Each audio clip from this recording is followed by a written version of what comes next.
আসসালামু আলাইকুম রহমতুল্লাহ। আপনারা অনেকেই যাকে দেখেন আবদুল্লার বাবা পেজ থেকে, উনি আমার এক বড় ভাই। ওনার সাথে পরিচয় আমার 2016 সালে। তো আপনারা তার টুকটাক ভালো কাজ দেখেন বা বিভিন্ন দিক নির্দেশনামূলক কথা বলে উনি, এগুলো আপনারা দেখেন, ফলো করেন। তো আমি ওনার একটা বৈশিষ্ট্য বা গুণ, যেটা উনি আমার দ্বারা কিছুটা অনুপ্রেরণা পাইছিল, এই সম্পর্কে একটু বলতে চাই। আসসালামু আলাইকুম ভাই। ওয়ালাইকুম আসসালাম। আছেন ভালো? এই তো ভাই, অনেকদিন পর দেখা। জি আছেন। এক সময় কিন্তু আমরা মানে সব সময় একসাথেই থাকতাম, চলাফেরা, ডিউটি। ভাই সম্পর্কে আমি একটু বলি। ওনার সাথে আমার পরিচয় 2016 সালে। তো আমি অ্যাজ এ ভলান্টিয়ার হিসেবে কাজ করি 2013 থেকে।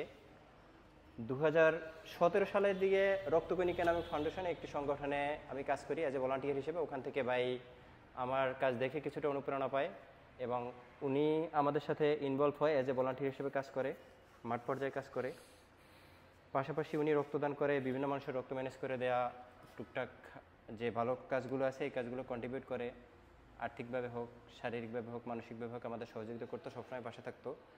এবং উনি এখন পর্যন্ত 14 বার রক্তদান করছে। ওনার রক্তের গ্রুপ ও পজিটিভ।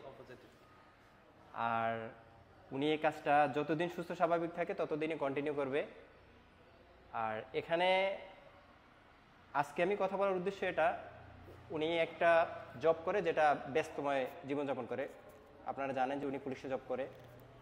তো ওনার এই কাজের মধ্য থেকে সময় বের করে রক্তদান করা বা মানুষকে সাপোর্ট দেওয়াটা অনেকটাই কষ্টসাধ্য।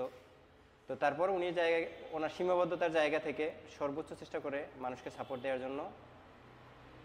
আপনারা আপনাদের জায়গা থেকে নিয়ম মাইনা রক্তদান করার চেষ্টা করবেন এবং ভালো কাজ করার, সমাজের জন্য আমাদের সবার দায়বদ্ধতা আছে, সমাজের প্রতি আমাদের একটা হক আছে, এটা আদায় করার চেষ্টা করবেন।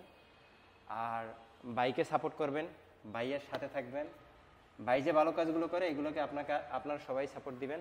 আর ভাই এই যে কাজগুলো করেন এক্ষেত্রে কি আপনার কোনো প্রতিবন্ধকতা বা সমস্যা এরকম হচ্ছে কিনা প্রথমেই বলি, একটু বলেন, তাহলে মানুষ আপনার কাছ থেকে শুনবে। আমি প্রথমেই বলি, আমার এই রক্তদানে আগ্রহ বাড়ার পিছনে প্রথম অবদান কিন্তু এই লোক। আর একটা কথা শুনলে আপনারা অবাক হবে, এই লোক কিন্তু এই পর্যন্ত 61 বার রক্তদান করছে। 61 ব্যাগ রক্ত মানুষের শরীরে আছে, হয়তো কেউ মারা গেছে, কেউ জীবিত আছে, তার রক্ত বহন করে অনেকেই জীবিত আছে। তো শুনলে অবাক হয়ে যাবেন যে এই লোকটা বিনা স্বার্থে মানে বিন্দু পরিমাণ স্বার্থ নাই যে সেও একটা জব করে, কর্মব্যস্ততার মধ্যে থাকে, সে এই ব্যস্ততার মধ্যে ফাঁকে ফাঁকে গিয়া এই পর্যন্ত 61 ব্যাগ রক্তদান করছে। আচ্ছা, আমি এখানে বাইকে একটু থামাই বলতেছি, আমি বিনা স্বার্থে রক্তদান করি না, আমি আমার স্বার্থেই রক্তদান করি। আমি পরকালে যেন আল্লাহ আমার জন্য ভালো কিছু রাখে এজন্য রক্তদান করি এবং আমার পার্শ্ববর্তী মানুষ যারা আছে তাদের আমার উপর হক আছে।